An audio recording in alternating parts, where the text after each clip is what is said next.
चलिए लैब शुरू करते हैं। CNS3 में मैं यहाँ पर राउटर्स पुल करता हूँ। तो 3 4 और एक यहाँ पर हम यहाँ पर ले लेते हैं और यहाँ पर ठीक है एक और ले लेते हैं राउटर और हमारे लैब हो जाएगी काफ़ी काम की। तो ये मैंने राउटर्स पुल कर लिए हैं। इसमें कॉन्फ़िगरेशन मेजॉरिटी जो अपन ने पहले किया है वैसा ही है। फ़र्क यह होगा कि फास्ट ईथरनेट के बदले हम गीगाबिट ईथरनेट को यूज़ करेंगे कहीं कुछ लिंक्स के ऊपर, और गीगाबिट ईथरनेट इंटरफेसेस या लिंक्स को यूज़ करने के लिए कहाँ से हमें गीगाबिट ईथरनेट लिंक को इनेबल करना है या इंटरफेस को इनेबल करना है ये दिखा देता हूँ। और फिर उसके बाद जो एक रेफरेंस बैंडविड्थ का कॉन्फ़िगर करने का कमांड है वो इम्पॉर्टेंट है। बाकी सब कॉन्फ़िगरेशन जो है इंटरफेस कॉन्फ़िगरेशन और कैसे हर एक इंटरफेस या नेटवर्क पे OSPF को कॉन्फ़िगर करना है वो सब कॉमन है जो अपन ने पहले कर चुके हैं। ठीक है, तो ये हो गए। यहाँ पर जैसे कि हमें लेना है ऑप्शन, देखते हैं अपन क्या चाह रहे हैं। अपन यहाँ पर जो लिंक्स हो इनके बीच में हम चाह रहे हैं गिग हो जाए, यहाँ पर भी गिग हो जाए और यहाँ पर भी गिग हो जाए और यहाँ पर फास्ट ईथरनेट रहे इस लिंक पे। तो हम चाहते हैं पहले तो यहाँ पर ऑप्शन हो तो R1 को डबल क्लिक करूँगा। स्लॉट्स में जाके मैं यहाँ पर स्लॉट 2 पे डालता हूँ, सिलेक्ट करके ढूंढता हूँ यहाँ पर ये PA-GE जो दिख रहा है इसको सिलेक्ट करता हूँ और यहाँ के लिए R1 के लिए मेरे पास ये इंटरफेस आ गया। R2 पे भी सिमिलर करूँगा बट यहाँ पर एक नहीं 2 स्लॉट में GE सिलेक्ट करूँगा। तो स्लॉट 2 पे आ गया यहाँ पर PA-GE और स्लॉट 3 पे भी मैं PA-GE ले रहा हूँ। ठीक, ये गीगाबिट ईथरनेट के लिए हो रहे हैं। तो R2 पे हो गया। अब R3 पे भी ऐसा ही करते हैं, 2 इंटरफेस लाएंगे। PA-GE यहाँ पर स्लॉट 2 पे भी आ गया और स्लॉट 3 पे भी ले लिया है, ओके कर दिया। और R4 पे सिर्फ एक लेना है हमें, R4 पे ये आ गया वहाँ स्लॉट 2 पे PA-GE आ गया। ओके, अब इनको मैं कनेक्ट कर देता हूँ यहाँ पर गीगाबिट ईथरनेट ले लिया और इसको मैंने यहाँ पर गीगाबिट ईथरनेट 2.0 पे कनेक्ट कर दिया। यहाँ पर 3 वाला ले लूँगा और यहाँ के 3 वाले गीगाबिट ईथरनेट से कनेक्ट कर दूँगा। यहाँ पर 2 वाला ले रहा हूँ गीगाबिट 2 और यहाँ पर गीगाबिट 2 से कनेक्ट कर रहा हूँ। ये हो गया। और यहाँ पर तो सिंपल हमारा फास्ट ईथरनेट से ले लेते हैं 1-0 से यहाँ के 1/0 और यहाँ के 1/1 से यहाँ के 1/1 पे कनेक्ट कर लेते हैं। ये हो गए हमारे जो कनेक्शन थे राउटर के। अब इसमें हम यहाँ पर इनके ये भी दिखा देते हैं आपको, जो दिख रहा है अब क्लियरली ये GE आ गया, गीगाबिट ईथरनेट ये सब आ गया है। ओके, यहाँ पर आ गए हैं। अब एक नेटवर्क यहाँ पर और बना देता हूँ जिससे कि जिसको अपन ट्रेस करेंगे यहाँ पर R1 पे और 20 नेटवर्क हो जाएगा अपना। तो इसके लिए यहाँ पर सिंपली एक हम वर्चुअल PC लगा देते हैं, ये हो गया। और इसे मैं फास्ट ईथरनेट से यहाँ पर कनेक्ट कर दूंगा।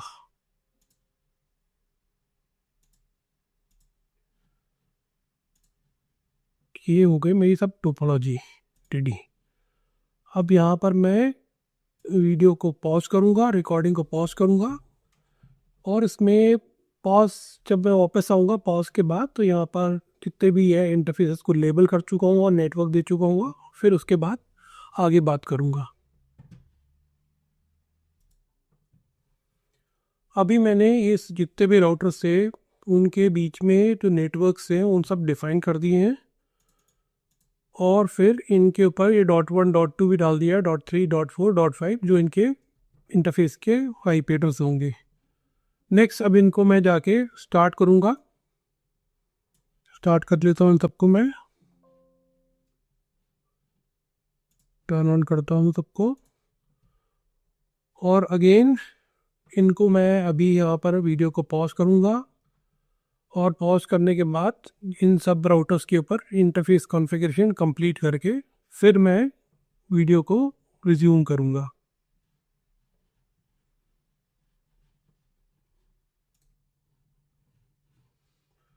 I am back. मैंने जितने भी राउटर्स थे R1, R2, R3, R4, R5, इन सब के इंटरफेसेस को IP एड्रेस असाइन कर दिए हैं, इनके लूप बैक इंटरफेसेस भी कॉन्फ़िगर कर दिए हैं। और अब हम इसको मैं आपको दिखा देता हूँ। R1, R2 जितने भी हैं यहाँ पर इसको ऊपर लेते हैं ज़रा, show IP interface Breese. R1 पे देखा तो लूप बैक इंटरफेस 1.1.1 है, और बाकी गीगाबिट ईथरनेट जो है यहाँ पर इंटरफेस है उसको 12.0.0.1/24 दिया है, और फास्ट ईथरनेट जो है उसको 15.0.0.1 दिया है। R2 पे आते हैं तो आप देख लो लूप बैक इंटरफेस का ये कॉन्फ़िगरेशन है, और इसके गीगाबिट ईथरनेट 2.2/0 को 12.0.0.2/24 दिया है, और गीगाबिट ईथरनेट को ये दिया है 23.0.0.2। ऐसे ही R3 और R4 के जो हमारे इंटरफेसेस हैं उनको कॉन्फ़िगरेशन हमने कर लिया है। यहाँ पर आप देख लो R4 में 4 दिखेंगे इंटरफेस, एक तो लूप बैक हो गया, एक इस तरफ का गीगाबिट हो गया, और ये 2 फास्ट ईथरनेट हो गए। तो यहाँ पर फास्ट ईथरनेट 2 दिखाएंगे, एक तो जो लैन की तरफ जा रहा है PC1 की तरफ, फिर फास्ट ईथरनेट 1/0 जो हो गया अपना कहाँ कर जा रहा है 1/0 अनअसाइंड है, जो कि हाँ एक्सपेक्टेड है। 1/1 जो है तो राउटर 5 की तरफ जा रहा है, और गीगाबिट ईथरनेट जो है जो R3 की तरफ है। तो ये कॉन्फ़िगरेशन हमारा हो गया है। अब यहाँ से हम कॉन्फ़िगरेशन आगे का शुरू करेंगे और बात करेंगे OSPF में चलाने का। तो चलते हैं, कहाँ से शुरू करें अपन शुरू करते हैं R1 से।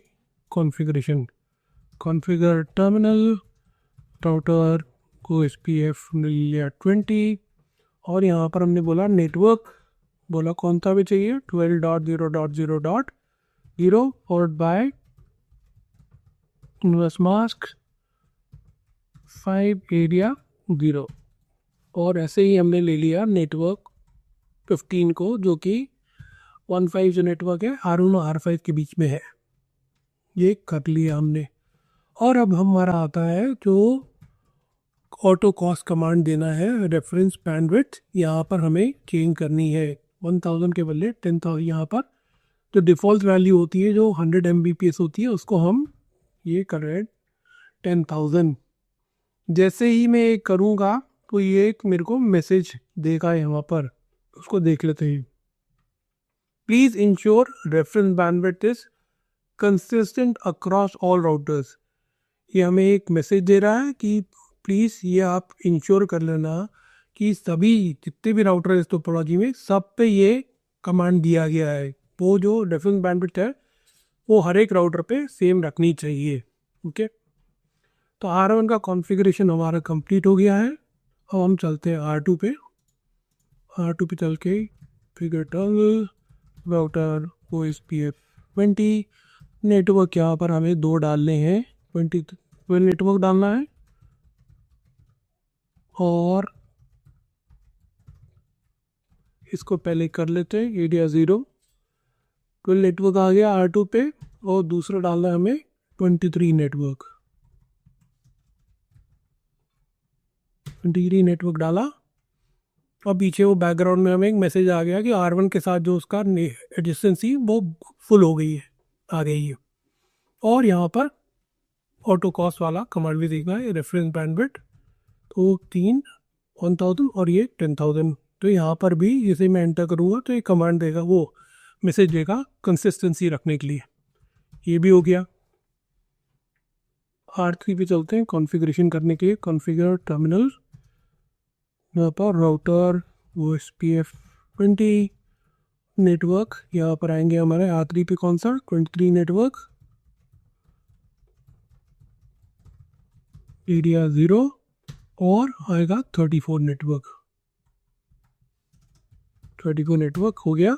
और ऑटो कॉस्ट रेफरेंस बैंडविड्थ 10,000 1000 और एक और 10,000 हो गया इसका भी।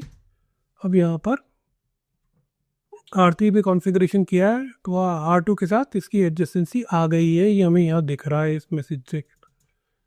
R4 पे चलते हैं। Configure terminal router OSPF 20 network यहाँ पर 3 आने हैं। पहले अपन डालते हैं 34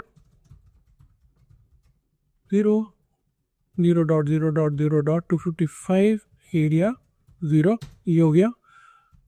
अगला नेटवर्क हमें डालना है, सॉरी इसको ऐसे ही रहने दिया जाए, डालना है 20 नेटवर्क, ये भी हो गया। और तीसरा नेटवर्क हमें डालना है 45, ये भी हो गया। और यहाँ पर हमें देना है ऑटो कॉस्ट रेफरेंस बैंडविड्थ, हो गई हमारी 3 4, ये हो गई। R4 का कॉन्फ़िगरेशन भी ख़त्म हो गया। यहाँ से एंड करते हैं और चलते हैं R5 जो हमारा आखिरी राउटर जिस पे हमें कॉन्फ़िगरेशन बचा है से भी कंप्लीट कर लेते हैं। कॉन्फ़िगर टर्मिनल और यहाँ पर बोलेंगे राउटर OSPF 20 नेटवर्क, यहाँ पर 2 आएंगे। पहला नेटवर्क है 15, इसको हम कॉन्फ़िगर कर लेते हैं एरिया 0। और फिर नेटवर्क जो दूसरा है वो 45 नेटवर्क है, उसे भी कर लेते हैं।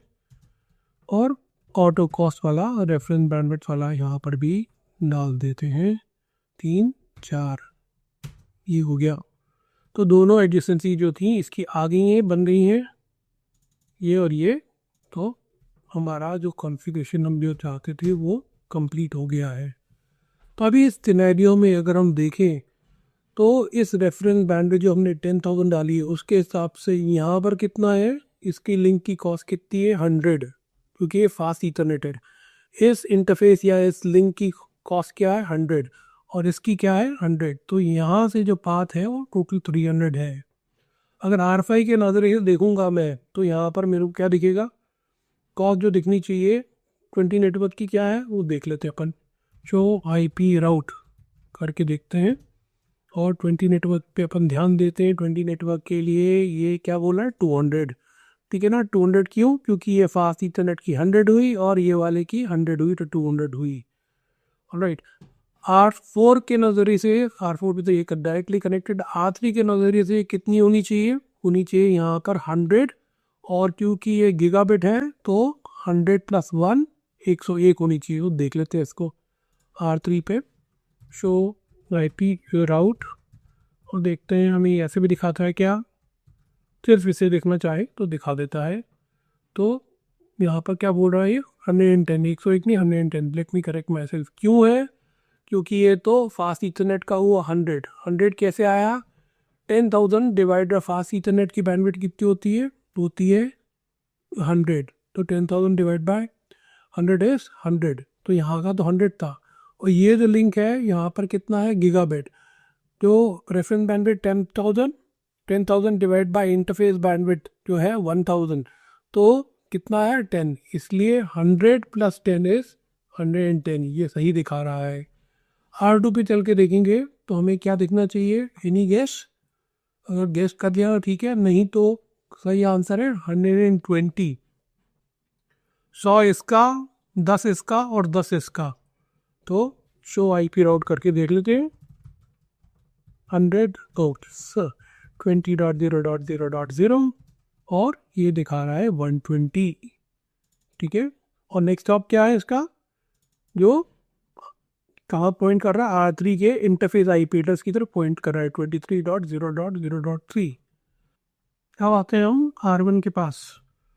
R1 के पास हमारे पास क्या है, अगर यहाँ से देखें तो 2 रास्ते हैं, ऊपर वाला और एक नीचे वाला। ऊपर वाले में ऐड करें तो ये हुआ 100 + 10 + 10 + 10 130। 10 10 10 क्यों हुआ, क्योंकि यहाँ गीगाबिट ईथरनेट ले रहे हैं और गीगाबिट ईथरनेट की कॉस्ट जो होगी वो आएगी 10। कैसे आएगी, 10,000 रेफरेंस बैंडविड्थ हुई डिवाइड बाय 1,000 गीगाबिट ईथरनेट की बैंडविड्थ हुई, तो ऐसे 10 आई। तो टोटल कैसे हुआ, इसके 100, इसकी 10, इसकी 10 और इसकी 10, टोटल 130। ठीक है, और यहाँ से रास्ता दूसरा कौन सा है, ये फास्ट ईथरनेट वाला लिंक हो गया, ये भी फास्ट ईथरनेट वाला लिंक हो गया, और यहाँ पर ये भी फास्ट ईथरनेट वाला। तो यहाँ से 100 + 100 + 100 300 होगा, ऊपर 130। तो अगर यहाँ पर हम R1 पे देखें इसकी राउटिंग टेबल, शो IP राउट करके, शो IP राउट 20.0.0.0, तो क्या दिखा रहा है, 130 जो हमने बोला था ऊपर का। ठीक है, अब इसके साथ हम एक और एक्सपेरिमेंट करके देख लेते हैं। वो ये है कि सेकेंड बेस्ट पाथ को कैसे चूज़ किया जाए। जब पहला पाथ अनअवेलेबल हो, वहाँ टूट जाए, तो ऑल्टरनेट पाथ को चूज़ करेगा वो। तो इसके लिए इसको हमें क्रिएट करने के लिए, वाली सिचुएशन के लिए हम क्या करेंगे, राउटर 1 का जो गीगाबिट 2/0 इंटरफेस, उसे शट डाउन कर देते हैं। इंटरफेस गीगाबिट ईथरनेट 2/0 को हमने शट डाउन किया। शट डाउन करने के बाद मैं बाहर आके इसकी राउटिंग टेबल वापस देखूं, अगर शो IP राउट कर दूं 20.0.0.0, तो जिसने गेस कर लिया है कि इसका जो कॉस्ट अब 300 दिखाना चाहिए और नेक्स्ट स्टॉप अब दिखाना चाहिए 15.0.0.5, तो उसने वो सही गेस किया है। चलिए इसे करके देखते हैं। तो ये दिखा रहा है, ये कॉस्ट 300 और नेक्स्ट स्टॉप जो है R5 की तरफ पॉइंट कर रहा है। अब अगर इसे हम वापस नो शट डाउन करें, वाले पाथ को रिस्टोर करें, तो वो वापस वहाँ चला जाना चाहिए। तो करके देख लेते हैं। टर्मिनल इंटरफेस गीगाबिट ईथरनेट 2/0 और उसे नो शट करेंगे, तो जो एडजेंसी R1 और R2 के बीच की वापस आ जाएगी। और आने के बाद जो राउटिंग टेबल में जो है, तो कॉस्ट जो हो जाएगी वो हो जाएगी क्या, 130, और नेक्स्ट ऑफ पॉइंट करेगा R2 के गीगाबिट 2/0 के IP एड्रेस की तरफ, जो कि है क्या, 12.0.0.2।